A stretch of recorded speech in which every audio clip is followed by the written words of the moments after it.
On 21st April, we got the unfortunate news about the demise of the Pope, the Francis I. We have his chart, quite accurate, and we will rectify the navamsa and vimsamsa first, and then we will see, is he having the chance for liberation, where he went after the demise. And we can analyze here the natal chart and also the death chart, which is called the Punya chart. This is traditional way of approaching those topics in Vedic astrology. So when we put this hour 9 p.m. with his date and place of birth, we got 17 degrees. And this is at the border of navamsa, because navamsa is from 1320 to 1640, so it's close to 17. And we also have the border of vimsamsa, because vimsamsa is from 1630 to 18. And therefore, we can see that if we move the navamsa, then also automatically the vimsamsa will follow.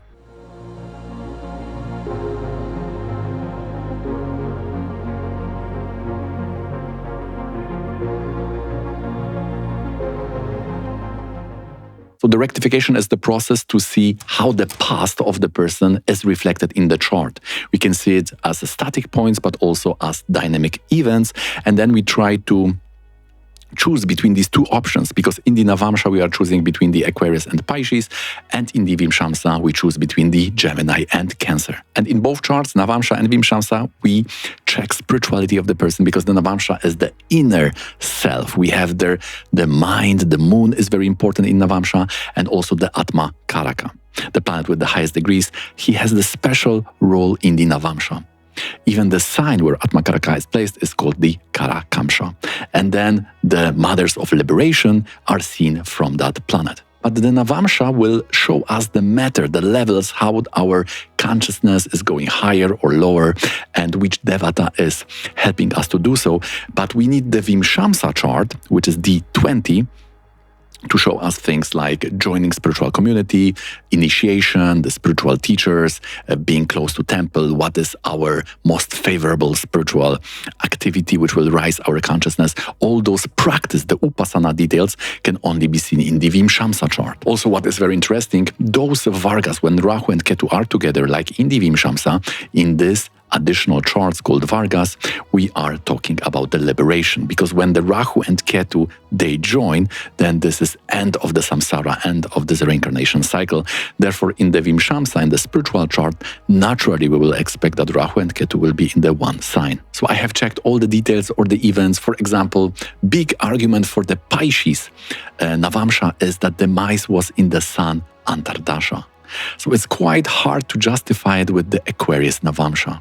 Whilst for Pisces navamsa, Sun is joining the Rahu, which is the 12th Lord. And of course, we know that in the navamsa, we expect 8 or 12 to be activated at the time of demise. And in the vimsamsa, a very good indicator is to see when the person joined the spiritual community, and then we see that these planets must have some connection to the second house. And this happened in Sun Antardasha, in one dasha, the Adhana, and in other, in the standard moon Vimshotri, it was the Ketu Antardasha. And we have Ketu in the second, in the Sun's sign Leo.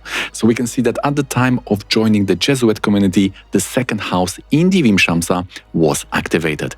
This is not so for the Gemini ascendant. So now we know the Vimsamsa is Cancer. It was not so easy, because normally we would expect Venus to be in the 8th house. So I was really considering the Gemini, but it's not possible for the Pisces navamsa.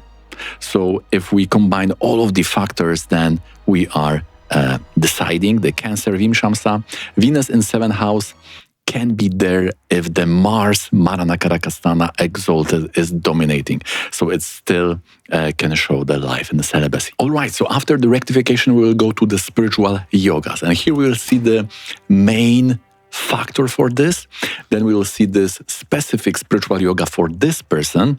Then we will go to the how to see if the person will also follow spiritual career life, because these two may not go hand in hand. Sometimes we are spiritual, we are interested in renunciation, in inner happiness, and in some kind of sadhana, bit meditation or mantra, but we are having the, we could say, worldly, profession. So these two may be independent factors. So we have a special points also to check that.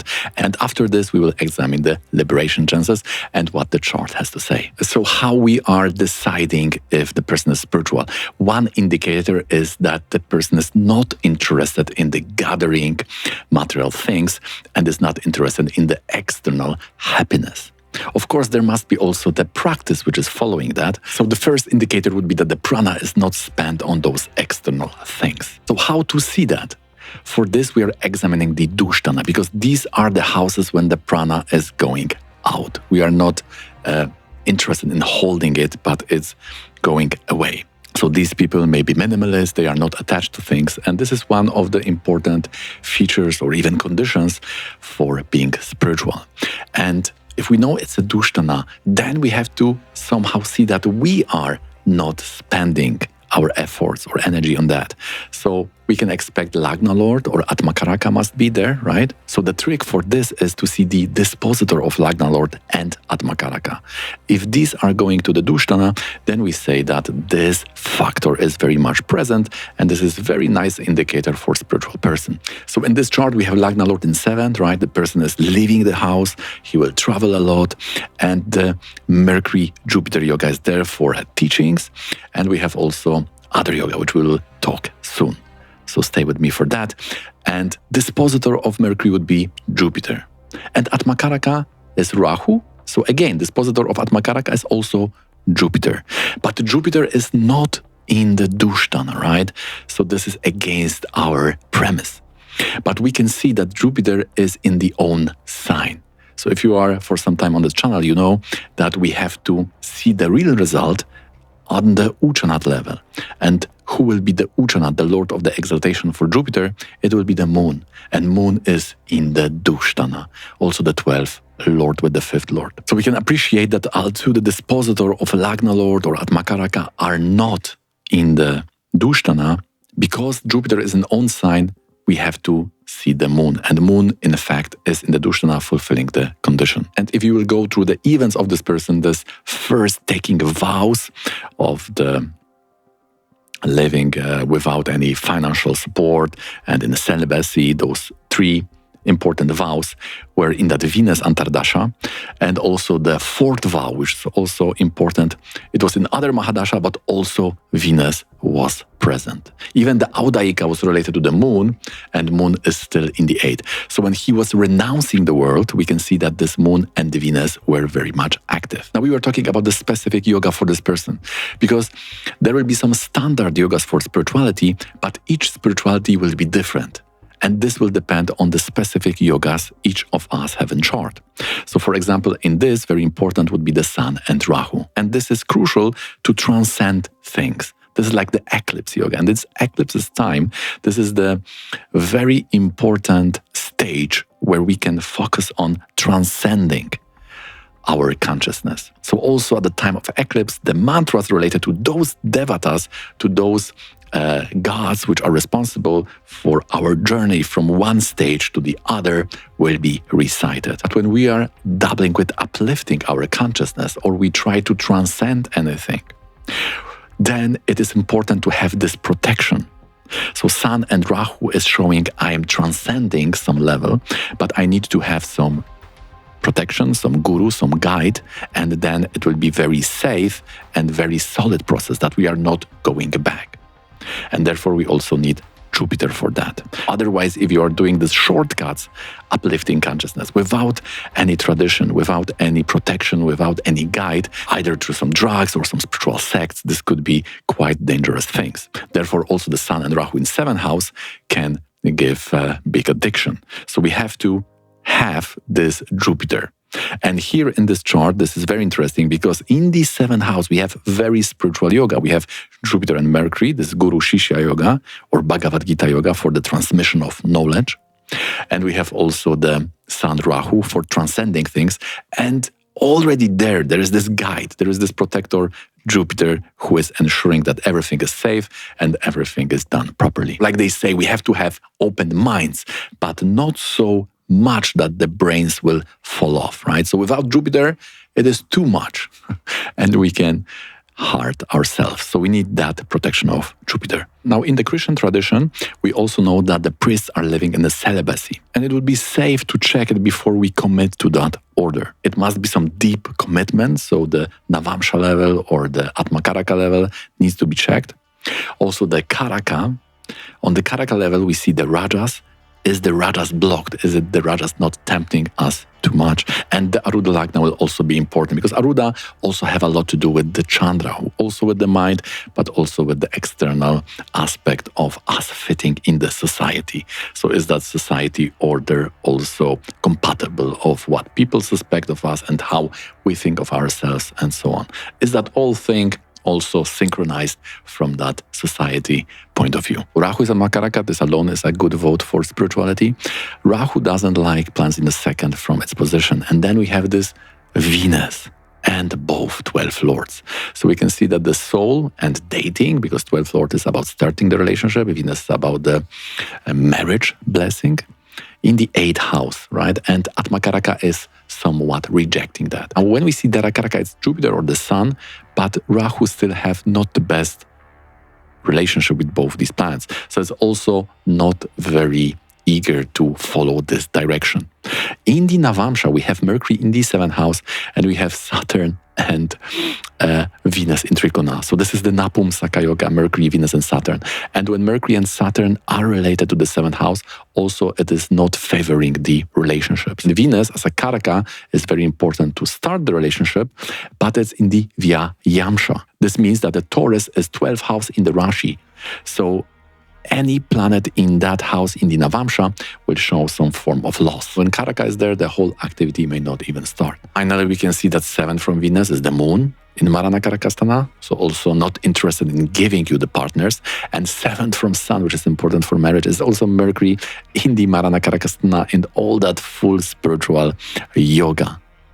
And Ketu is there, aspected by Rahu and Mars by Rasi Drishti. So also the doors are closed. Each way, when this temptation or this relationship would have some doors to come, it's all blocked. So from this perspective, when he wants that, it's very auspicious. Now, the last point about the spirituality, about the vocation, is his career life also spiritual? For this, we have to check the karyesa or the 10th lords. Here we have two, because Pisces, the 10th house, is lorded by both Jupiter and Ketu. So we need to take those planets to the chart of career, to the dasamsa. And then we are examining 4, 8, and 12. Are these points influenced by the karyesa? So we have Jupiter in the 5th with the moon. So person is interested in the knowledge, right, and the learning. 9th lord is also there. So whenever he got the important changes of position, we can see that this Jupiter or the moon were activated. Sometimes it was also the Mercury, because Mercury is with the another karyesa, the Ketu. And Ketu is in the 8th house. So this is what we need for the spiritual vocation, that the person will be working in a temple, will be priest and things like that. So now we are going to the health, to the demise, and finally to the deliberation. First thing, just to check if the chart is correct, we know that at 20 years of age, he had a pulmonary disease. So again, Mars and Rahu, normally related to the 4th house, somehow to the 12th in the Navamsa. This was so severe that a part of his lung had to be removed.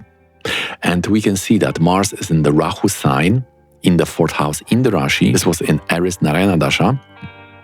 And also in the Navamsa, we have 12th Lord Rahu in the Marshal sign and aspected by Mars. So at the points of disease, we have the yoga for pulmonary problems, Mars and Rahu. At the time of demise, it was the Antardasha of the Sun in the Atana. It was Venus in the Moon Vimshotri, and it was the Aries Narayana Dasha. And we can see that this Rahu and Sun were activated at time of demise. Rahu is the 12th lord, so this is correct. But what is very important? We remember that from the first paragraph that the 12th from Karakamsha must be activated if the person is also going into liberation. Now, when Atmakaraka is in the Aries, the Jupiter will be very, very important, because it will lord the 9th and also the 12th. Other 12th lord would be Ketu. So we have automatically the Karaka of liberation involved. Now, do we have connection to that 12th lord from Atmakaraka? Seemingly not, because Jupiter is exalted in the 4th, but that's all. But we have to remember that when Sun is with Rahu, it's giving the results, or it's somehow is talking the language of Jupiter.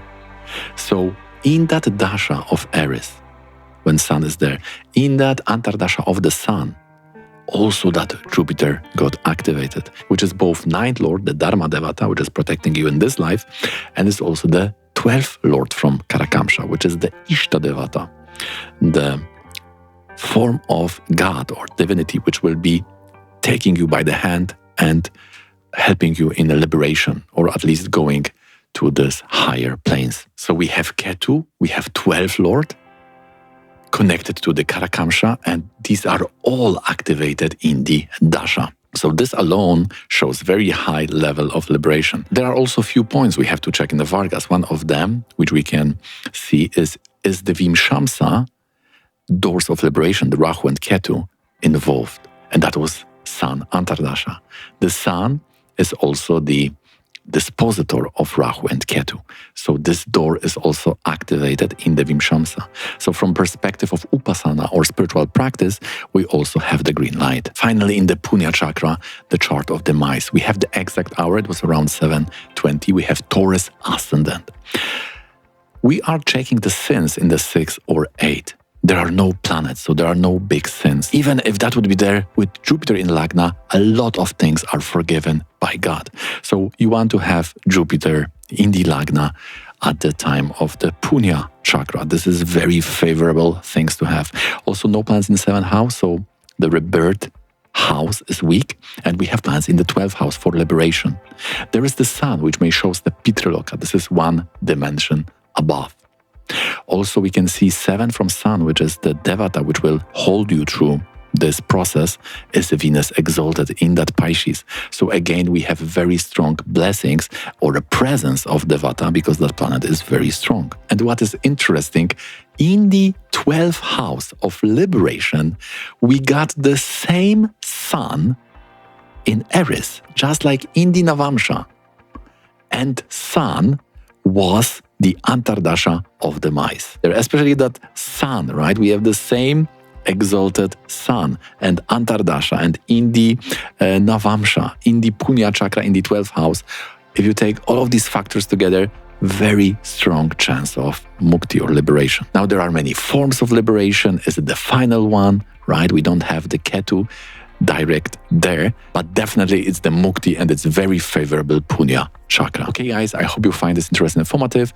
If you do, please don't forget to hit that thumbs up, subscribe for more, and if you are interested in other spiritual yogas, then please consider watching this one.